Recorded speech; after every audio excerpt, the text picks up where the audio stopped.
Assalamualaikum warahmatullahi wabarakatuh, dan salam semangat untuk semua teman-teman pejuang PTN yang saat ini sedang mempersiapkan diri untuk seleksi SNMPTN, UTBK SBMPTN maupun seleksi mandiri. Pada video kali ini, kita akan membahas poin-poin penting apa saja yang disampaikan dalam sosialisasi daring pelaksanaan SNMPTN dan UTBK SBMPTN oleh LTMPT pada tanggal 12 dan 16 Desember 2020 kemarin. Nah, jadi bagi teman-teman yang tidak ikut sosialisasi daring kemarin, silahkan simak baik-baik video ini. Nah, kita langsung saja.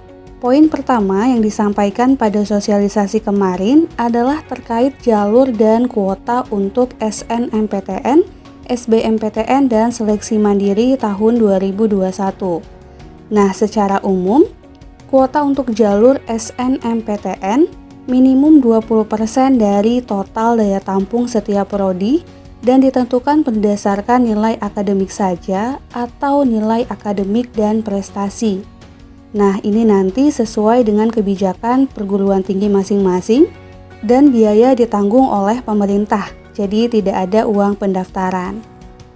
Kemudian untuk jalur SBMPTN, kuotanya minimum 40% dari total daya tampung setiap prodi dan ditentukan berdasarkan hasil UTBK saja atau hasil UTBK dan kriteria lain yang ditetapkan oleh perguruan tinggi yang bersangkutan. Nah, adapun untuk jalur mandiri, kuota maksimumnya adalah 30% dari daya tampung setiap prodi. Jadi misalnya suatu prodi menampung 30 mahasiswa, maka minimal 6 orang diterima melalui jalur SNMPTN. Nah, ini minimal ya, jadi bisa saja lebih, misalnya 7 atau 8 orang. Kemudian minimal 12 orang atau 40%-nya untuk jalur SBMPTN dan maksimal 9 orang diterima melalui jalur mandiri. Nah, yang penting untuk diketahui bahwa ada ketentuan khusus untuk PTNBH di mana kuota untuk jalur SBMPTN-nya minimal 30% dan kuota untuk seleksi mandirinya maksimal 50%. Nah, mungkin teman-teman ada yang bertanya, apa sih PTNBH? Dan perguruan tinggi mana saja yang termasuk dalam PTNBH. Nah, PTNBH ini adalah perguruan tinggi yang memiliki otonomi penuh dalam mengelola keuangan dan sumber daya, termasuk dosen dan tenaga pendidiknya. Contohnya adalah UNAIR, ITS, UGM, UI, UPI, ITB, UNPAD, atau UNHAS. Nah, untuk kampus-kampus ini, misalnya daya tampung prodinya 30 orang, maka kuota jalur SBMPTN-nya minimal 30%, yaitu sekitar 9 orang, dan kuota jalur seleksi mandirinya maksimal 15 orang. Nah, sekarang kita akan membahas lebih dalam tentang SNMPTN. Pertama, kita bahas dulu tentang pangkalan data sekolah dan siswa yang disingkat dengan PDSS. Nah, PDSS ini adalah basis data yang berisi rekam jejak kinerja sekolah dan nilai rapor siswa yang eligible atau memenuhi syarat untuk mendaftar lewat jalur SNMPTN. Nah, nanti pihak sekolah yang akan mengisi PDSS ini.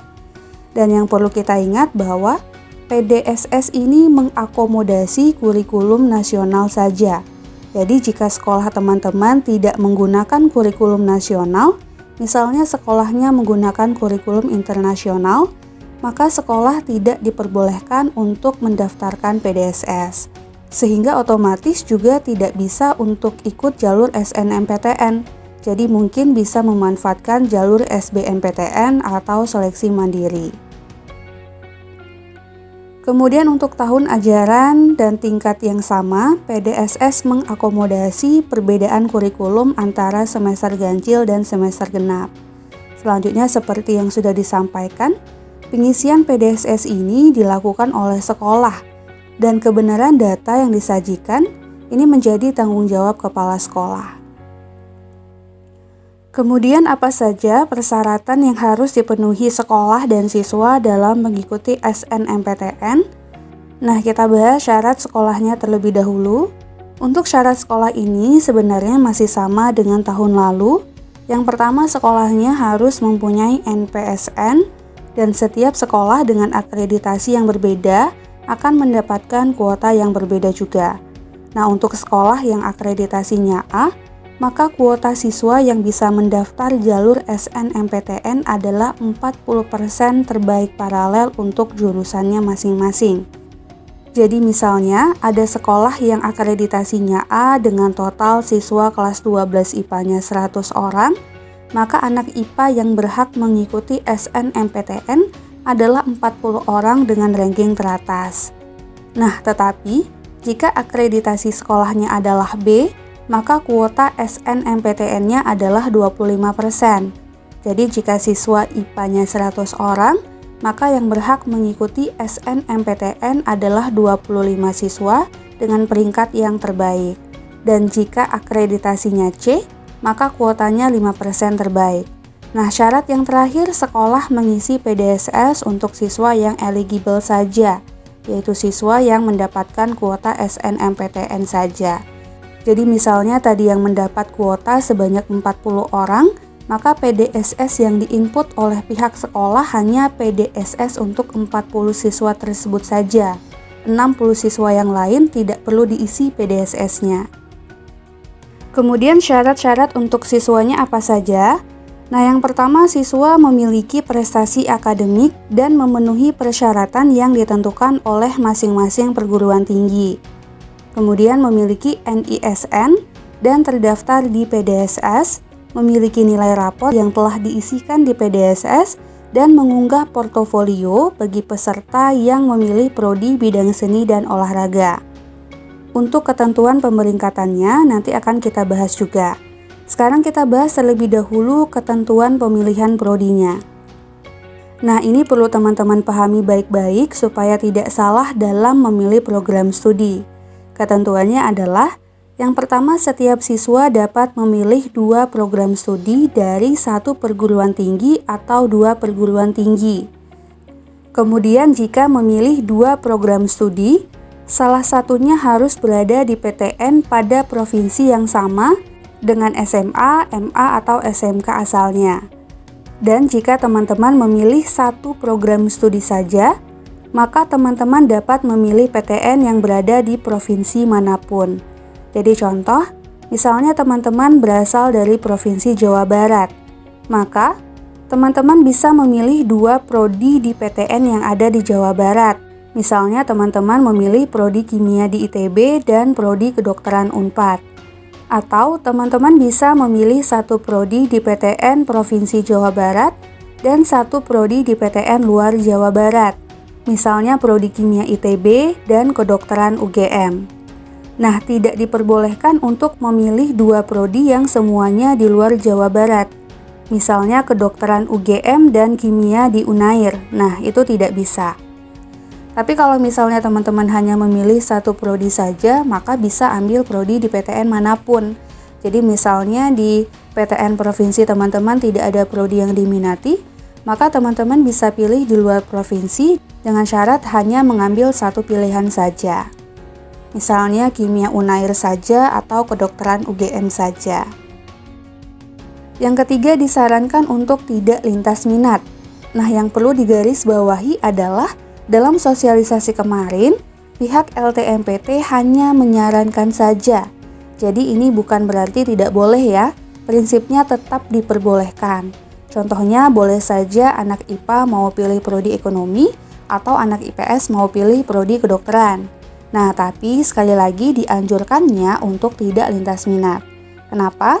Karena berdasarkan data yang disampaikan oleh LTMPT ketika sosialisasi kemarin, data-data dari tahun sebelumnya itu menunjukkan bahwa persentase diterimanya anak yang lintas jurusan itu tidak sebanyak yang jurusannya sesuai.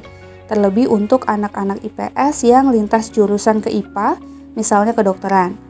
Nah, jadi bagi teman-teman yang berencana untuk lintas minat lewat jalur SNMPTN ini harus dipertimbangkan baik-baik. Kemudian dalam memilih program studi juga harus hati-hati sekali karena siswa yang dinyatakan lulus jalur SNMPTN ini tidak akan bisa ikut UTBK, sehingga tidak bisa ikut SBMPTN baik di tahun 2021 maupun di tahun-tahun berikutnya. Ditambah lagi, ada beberapa kampus yang seleksi mandirinya pun juga mensyaratkan nilai UTBK. Jadi otomatis juga tidak bisa ikut seleksi mandiri. Jadi pastikan betul bahwa prodi yang teman-teman pilih itu benar-benar prodi yang disukai. Jadi ketika lulus tidak akan ditinggalkan. Kemudian bagaimana tahapan pendaftarannya? Nah, yang pertama pengumuman kuota oleh LTMPT bagi sekolah sesuai dengan akreditasi dan jumlah siswa. Nah, pengumuman ini akan diberikan pada tanggal 28 Desember 2020.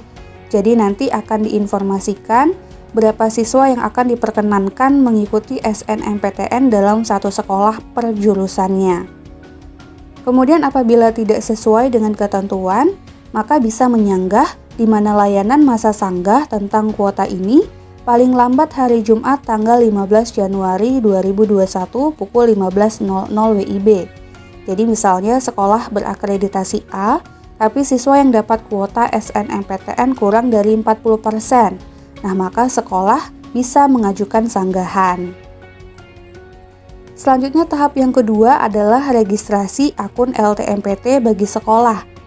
Nah, ini diwajibkan bagi sekolah yang belum punya akun LTMPT dan registrasinya ini melalui laman portal LTMPT. Kemudian apabila sekolahnya sudah mempunyai akun LTMPT, maka tidak perlu membuat akun lagi. Jikalaupun misalnya lupa password dan lain-lain, maka nanti akan ada alat bantunya. Berikutnya registrasi akun LTMPT bagi siswa. Nah, ini diwajibkan bagi semua siswa kelas 12 dan melalui portal LTMPT. Selanjutnya sekolah akan menentukan calon peserta yang akan mengikuti seleksi SNMPTN berdasarkan data LTMPT dari jumlah siswa dan akreditasi di Dapodik Pusdapin Kemendikbud atau Emis Pendis Kemenak. Berikutnya pengisian PDSS oleh pihak sekolah dilanjutkan dengan pendaftaran SNMPTN. Kemudian teman-teman akan memilih PTN dan program studi. Selanjutnya pengunggahan portofolio bagi peserta yang memilih program studi bidang seni dan olahraga. Kemudian seleksi jalur SNMPTN berdasarkan kriteria yang ditetapkan oleh masing-masing PTN. Nah, dalam hal ini LTMPT menegaskan bahwa dalam seleksi jalur SNMPTN ini LTMPT berperan memberikan data sekolah kepada perguruan tinggi seperti prestasi alumni dan lain-lain. Kemudian perguruan tinggi akan melakukan proses seleksi SNMPTN berdasarkan indeks sekolah yang dapat dilihat dari prestasi alumni dan nilai rapot siswa. Jadi sangat bergantung kepada perguruan tinggi tujuan. Kemudian dilanjutkan dengan pengumuman kelulusan hasil SNMPTN dan terakhir daftar ulang sesuai dengan PTN tempat calon mahasiswa dinyatakan diterima.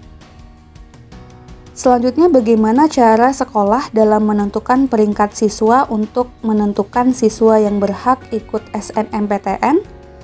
Nah, pemeringkatan siswa ini dilakukan oleh pihak sekolah dengan memperhitungkan nilai mata pelajaran sesuai dengan jurusan masing-masing. Untuk jurusan IPA, pemeringkatannya dilakukan dengan menggunakan nilai mata pelajaran matematika, bahasa Indonesia, bahasa Inggris, kimia, fisika, dan biologi. Untuk jurusan IPS, berdasarkan nilai mata pelajaran matematika, bahasa Indonesia, bahasa Inggris, sosiologi, ekonomi, dan geografi. Untuk jurusan bahasa, matematika, bahasa Indonesia, bahasa Inggris, sastra Indonesia, antropologi, dan salah satunya adalah bahasa asing. Dan untuk SMK, berdasarkan nilai matematika, bahasa Indonesia, bahasa Inggris, dan kompetensi keahlian. Kemudian bagaimana jika ada siswa yang mempunyai nilai yang sama? Nah, jika terdapat siswa dengan nilai yang sama, maka sekolah dapat menambahkan kriteria lain berupa prestasi akademik atau pembobotan berdasarkan mata pelajaran tertentu. Jadi yang berwenang dalam menentukan siapa-siapa saja yang mendapatkan kuota SNMPTN ini sepenuhnya ada di tangan sekolah. Selanjutnya jumlah siswa yang masuk dalam pemeringkatan sesuai dengan ketentuan kuota akreditasi sekolah. Misal, jika sekolah akreditasinya A dengan total siswa 100, yang mendapatkan kuota adalah 40 siswa dari peringkat 1 sampai peringkat 40. Tapi jika misalnya siswa dengan peringkat 1, 2, atau 3 tidak mengikuti SNMPTN, misalnya karena ada yang mau kuliah di LN, maka kuotanya diberikan kepada peringkat 41, 42, dan 43. Jadi intinya, yang mendapatkan kuota tetap sebanyak 40 orang. Kemudian berikut ini tanggal-tanggal yang harus teman-teman ingat terkait pelaksanaan SNMPTN. Yang pertama, peluncuran sistem PMB 2021, ini nanti pada tanggal 4 Januari 2021. Kemudian registrasi akun LTMPT pada tanggal 4 Januari sampai 1 Februari. Penempatan siswa yang eligible atau memenuhi syarat oleh sekolah pada tanggal 4 Januari sampai 8 Februari. Pengisian PDSS oleh pihak sekolah ini dilakukan sekitar tanggal 11 Januari sampai 8 Februari. Pendaftaran SNMPTN ini pada tanggal 15 sampai 24 Februari. Jadi ini cukup singkat, jadi harus diingat betul tanggalnya. Dilanjutkan dengan pengumuman hasil SNMPTN. Nah, ini nanti akan diumumkan pada tanggal 22 Maret. Dan terakhir, daftar ulangnya untuk peserta yang dinyatakan lulus. Ini sesuai dengan ketentuan dari perguruan tinggi masing-masing. Nah, seluruh kegiatan pada hari yang sudah ditentukan, ini akan diakhiri pada pukul 15.00. Nah, untuk informasi terkait pelaksanaan UTBK SNMPTN dan seleksi mandiri, akan kita bahas pada video berikutnya. Tetap semangat ya untuk teman-teman pejuang PTN, terus berusaha untuk persiapkan diri dari sekarang. Maksimalkan usaha untuk hasil yang maksimal juga.